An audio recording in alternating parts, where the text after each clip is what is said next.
Mazzella here again for Small Business Digest. As regularly, we have some unusual guests. We have a small business owner who's also a best-selling author. So first we're going to talk about his business, then we're going to talk about his books, which I personally found, and I don't know which one he prefers to talk about, but we'll start with his business. Dan Hendrickson joins us today. Dan, welcome to the program. Well, thanks, Don. It's great to be here.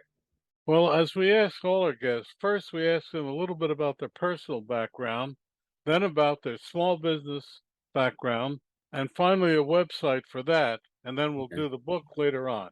Okay. Well, I was born in Sheridan, Wyoming back in 1962, and that's where I grew up. I went to college in Casper, Wyoming, got a degree in journalism. And then I went on to study practical theology in Emporia, Kansas, and I took on a lot of volunteer ministry work around the country. So when you do that, you got to be flexible. And I did a number of different jobs over the years, but one of the things I kept falling back to was auto detailing and auto body. And I opened up my first auto detailing business in Nashville, Tennessee back in 1990. And I served a series of dealerships called the Harpeth dealerships. Back then it was owned by a man named R.C. Alexander, which later on he became the largest new car dealership owner in the whole state of Tennessee. And I worked for him for about 3 years, and then I moved on and I did some other jobs, and then I moved to Lancaster, Pennsylvania back in 1996, and I opened up my present business in 1998, and it's called Detailing Technologies. And Detailing Technologies has been around since 98. It is an auto body and auto detailing service and also a dealership. And we service cars. Basically, I'd say 90% of our business is wholesalers, guys who buy cars anywhere they can, usually lease returns or just trade-ins at dealerships and stuff like that, these wholesalers. And then they ship them to Mannheim, which is the largest auction in the world, Mannheim Auto Auction, Mannheim, Pennsylvania. And they send them to guys like me to shape them up and get them ready for the sale. And so I've been doing that since 1998 here in this area. I have a lot of dealers that I do business with. We get their cars in, we either paint them, we do paintless dent removal on them, we do interior repairs, we clean them, we shape them all up, get them nice looking so they can go to the auction and get sold to dealers who want to sell them retail off the lot. So that's pretty much about my business. I've had 2 locations in Mannheim. I had to upgrade a little bit because my business started growing back in, I think, 2009, 2010. So we moved to the new location. And so we're putting out, I would say, about 75 cars a week in my body shop and close to 100 cars a week in my detail shop. Wow. Well, can you tell us the difference between detailing and body work? Well, sure.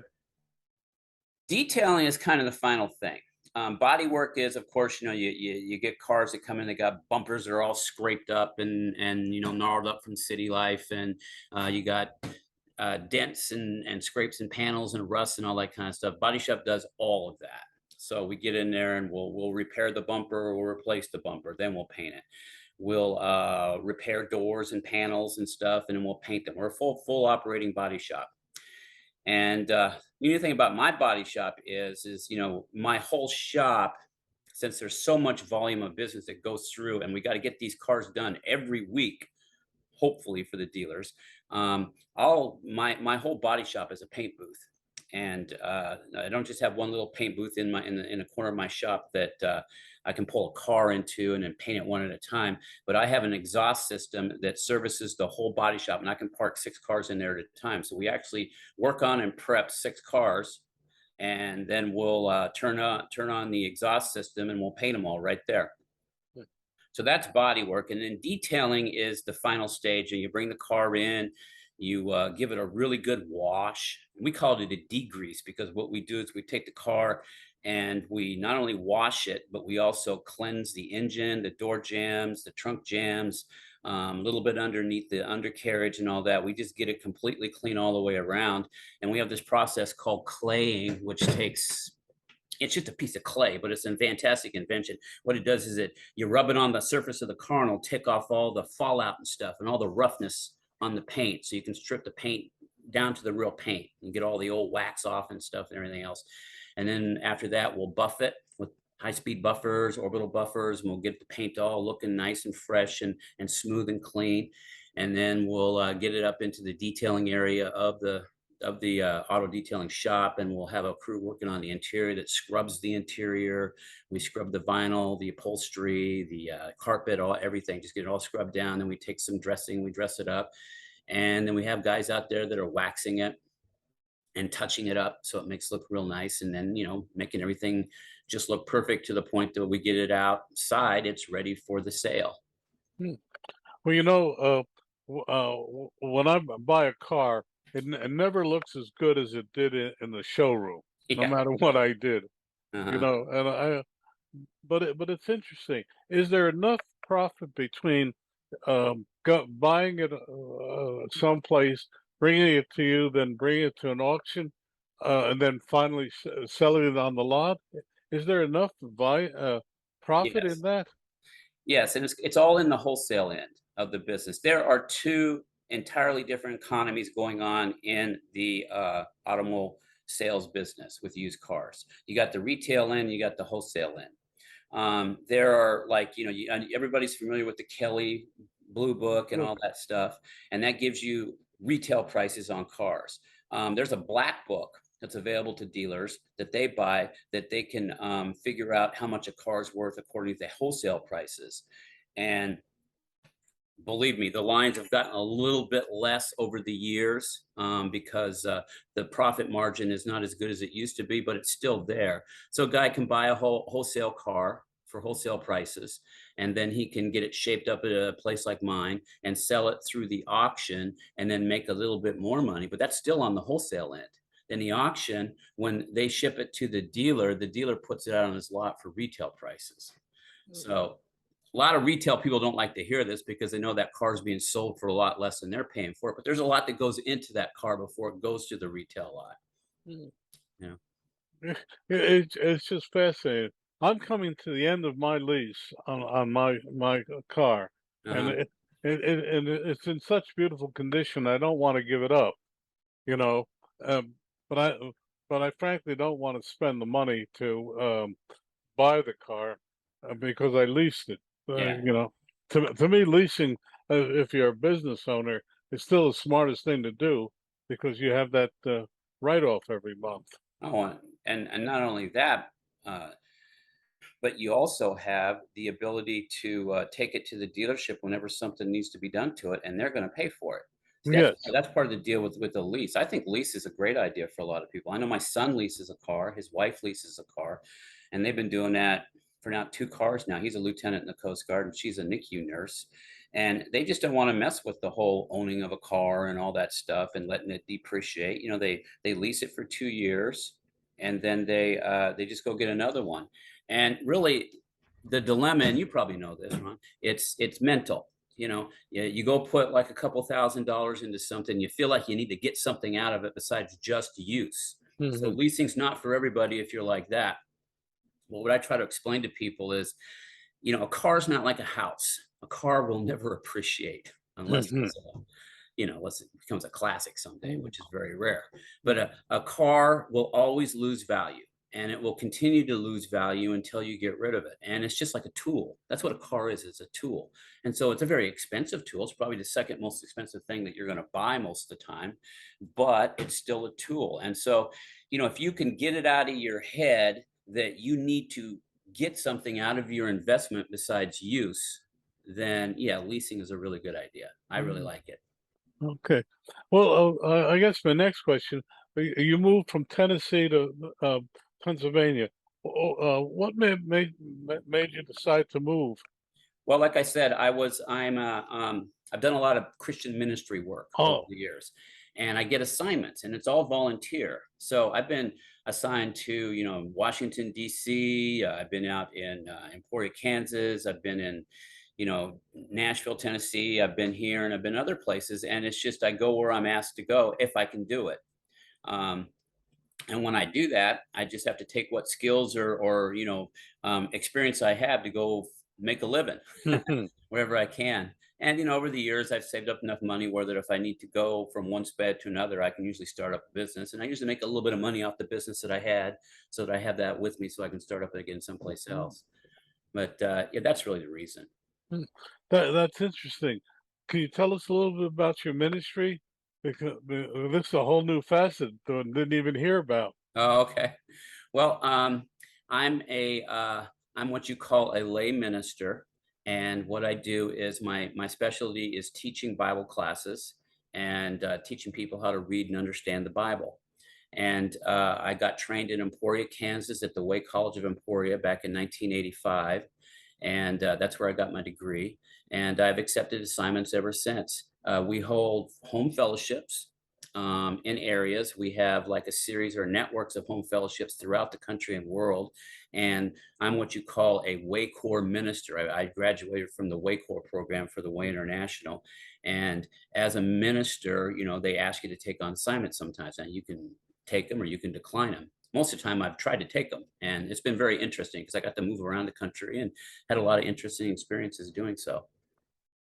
That's what I love about this program. I meet the most interesting people. On well, now let's switch gears right now. What made you? You have a series of books, Mhm. and we're gonna talk about it. And what's your current book? And we'll start with that one. We'll ask you why you decided to write it. And The current book that I have out, my latest book that I published, is called The Living Legend, and it is a prequel to my Last Enemy series. I started writing, well, I got to say, I got to blame it on my dad. My dad was a college professor, he was an English professor. And like I said, I did get a degree in journalism back in, when did I get that? 1985. Yeah, 1984, 1985 is when I graduated from that college. And I didn't use that degree very much. And I went straight into the Christian ministry, but I always have loved to write, and I loved being trained in journalism because journalism trains you to write in the first person. Um, I'm sorry, the third person present tense. Uh, most writers write in the first person past tense. Well, one of the things that I've found, and I'm getting that, taking this to the living legend, one of the things I found is when I write in the third person present tense, now I can give everybody's perspective in the book, expose it to the reader, and also I can keep them right in the action. And that's my favorite genre, is action adventure. And The Living Legend is definitely that. It's about a military officer by the name of Tommy Williams. He's a Navy lieutenant in this book, and he just graduated from the Navy SEAL program, which was fairly young because this book is about the early 1970s when he was going through the SEAL training back then. And see, his father was assassinated in Tokyo. His dad was an ambassador to Japan. He was like the 187th African-American ambassador to Japan. And he brought his son over there to celebrate his graduation from Annapolis. And he was the second in his class at Annapolis. I'm talking about our main character, Tommy Williams. And he was slated to go into the JAG service in the Navy, which is a Judge Advocate General, which is being a lawyer, a naval lawyer. And he was going to go to an Ivy League college and all that kind of stuff. But he sees his dad get assassinated right before his eyes. And that changes his perspective on life. He wants revenge. So he thinks he's going to go after this assassin, who he finds out is a Russian assassin by the name of Chameleon. But some of the other military types there stop him from doing it, tell him that if he ever gets near this guy, he'll kill him before he sees him. And they say, you don't have the training or the expertise to even go after this guy. And so that's where the Navy SEALs comes up. Now, back then, the Navy SEALs wasn't the most popular part of the Navy. It wasn't someplace that you could go where you could get promoted quickly. And the Navy wanted to keep it kind of under wraps. They didn't really want to broadcast that they had this really high intensity special forces. It's not like today. Like back then, what was popular was like the Green Beret, the Marine Corps Recon Group. Those guys were real popular. But today, everybody hears about the Navy SEALs. Back then, it wasn't so much. But he decides to go into the SEALs because he wants to get training that had the skills to go after this guy. Now, the book is about human trafficking and slavery that goes on from Africa into the Muslim countries of the world. And there is a backstory there where there's this guy whose name is Tamani Ali, and he was a freedom fighter in Kenya like 100 years ago. And he used to go and hunt down slave traders and rescue his people from these slave traders and bring them home. Well, after he died, people stopped doing that until his great granddaughter, who lives at the same time as Tommy, decides to take up his cause. And she does it through working with government and starting movements and stuff. Well, she makes a lot of enemies. And make a long story short, she gets kidnapped, and they're going to take her over into these, along with her daughters, into these harems and stuff that they're selling these people to. And Tommy inadvertently is there over in the Middle East investigating what's going on with the Iran hostage crisis that happened back in 1978-79. And he inadvertently gets put right in the middle of this. And this guy that killed his dad is also involved with this slave trade group. And so Tommy has to confront him. And they're not going to give any more spoilers away, but that's how the action evolves. These two have to work together to take down Tommy's enemy and the one who's enslaving her people. And it has a really great ending. I'm not going to say it was negative or anything, but it's great to see how they all work together. Hmm. So that's a kind of a gist of the book.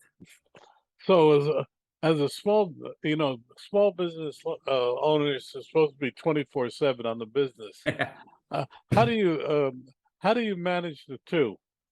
Well, I'm the first one at work every morning. Like I got to work this morning right around 7:15. Everybody shows up around 8. So I get in there and I open up the shop, turn on everything, compressors, all that. As soon as my foremen show up, I got a foreman that oversees my body shop and I got a foreman that oversees my detail shop. I say, okay, I'm heading to my office. And I head to my office and I close my door, and they all know to leave me alone unless there's an important phone call or something. And usually I can get about an hour or two in writing. That's what I do every morning. And then after that, the businesses start sets in. I got to go take care of stuff. And then after those 2 hours, if I get some time at night, I'll do it. If I get some time on the weekend, I'll do it. But it's worked out for me so far. And it's a great hobby so far. I'm trying to build it into a second business, which I am getting more popular as my book sales are always rising. And but it just takes time. Well, that's one of the reasons I wanted you on the program, because people have asked, you self-publish your books, am I Hmm. correct? Yes. And but you can publish a book and it'll be out there, but you have to do a lot to back it up. What Oh are yeah. some of the things that you do to get people to at least think about buying your book? Well, one of the things I started doing right away is soliciting. They call it editorial reviews. And I would, you send your book to a company like Reader's Favorite, Online Book Club, Kirkus, which is the granddaddy, the big poobah in the whole literary world, and different organizations that actually will for a fee read and review your book, and they are very unbiased. Believe me, they will. Doesn't matter that you're paying them. If they don't like the book, they'll let you know, and when they publish it, they'll let everybody else know. But you get a shot, and it was a real learning curve for me for my first couple of books, trying to write something that would be palatable to the literary world.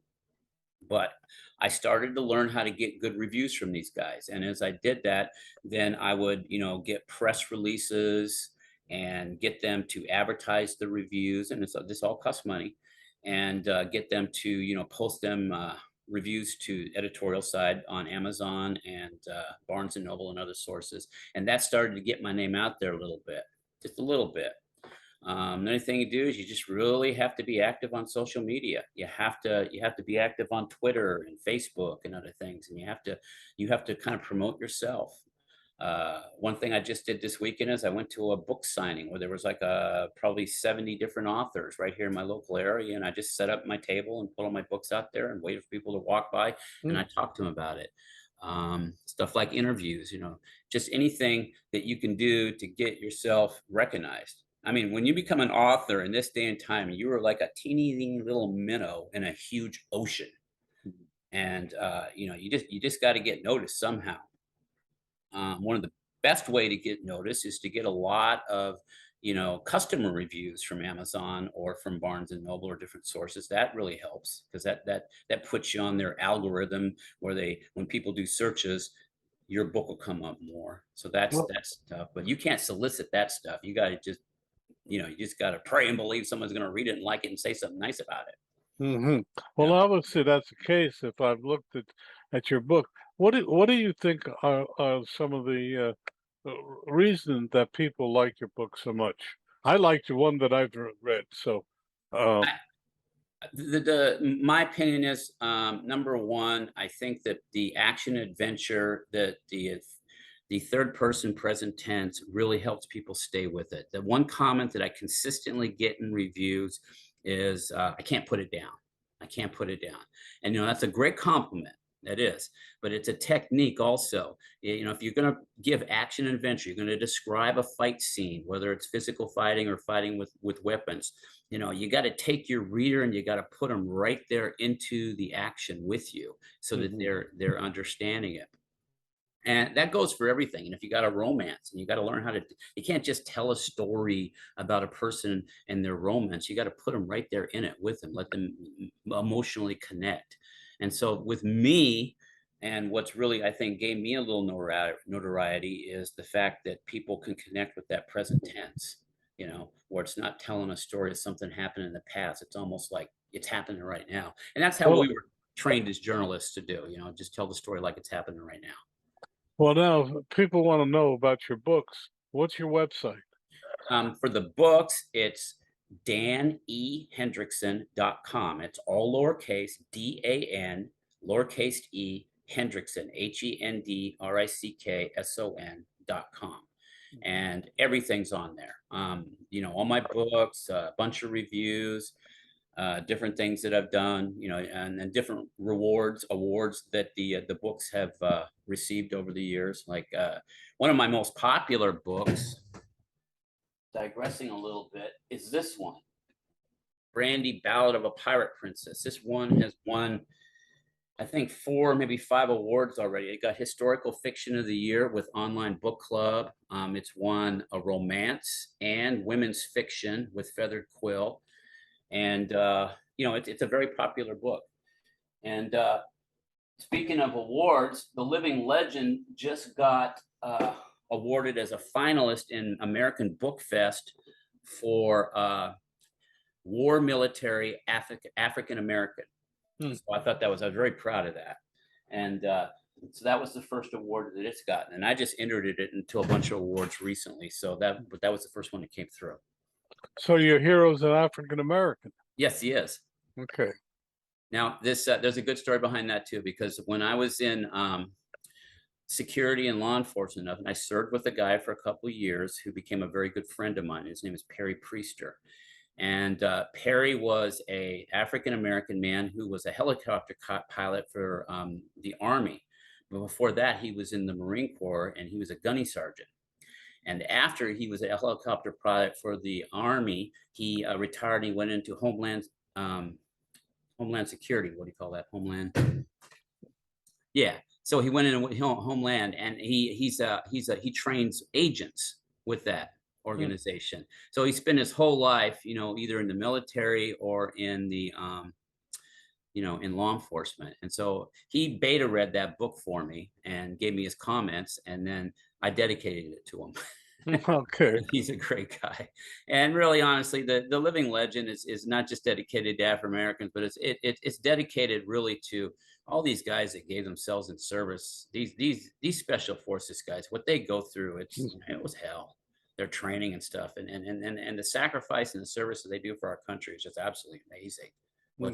What they do, and what they train their minds and their bodies to be able to do is just it blows my mind. It's scary. Yeah, it is. It is. And I'm sure glad they're there. You know?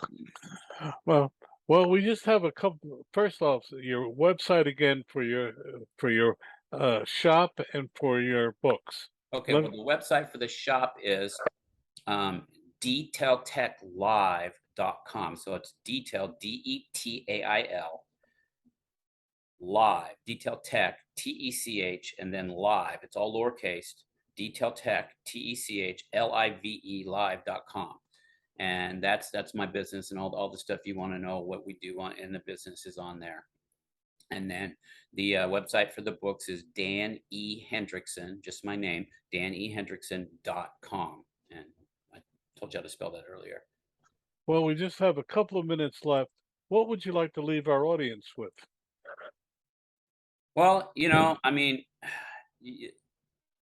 I guess I just say, for the businessmen and women, it's sometimes you just got to keep going. And that's most people know that, but also don't let it hold you back from pursuing any other dreams either. You're not just totally bound by that one thing that you're doing. And I've figured that out over the last 5 years. I mean, I have a successful business now that takes care of me and my family. I've put 3 kids through college and all that kind of stuff. And then I just started pursuing my dream that I left years ago when I got my journalism degree.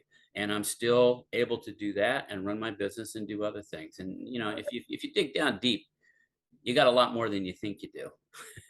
You can do a lot more than you give yourself credit for sometimes. I think that's true with most people. So, just because you're running a full-time business and all that doesn't mean you don't have time for other things, because you do. Well, that's a good note to end it with Dan Hendrickson. Thank you so much for illuminating time together. Thank you.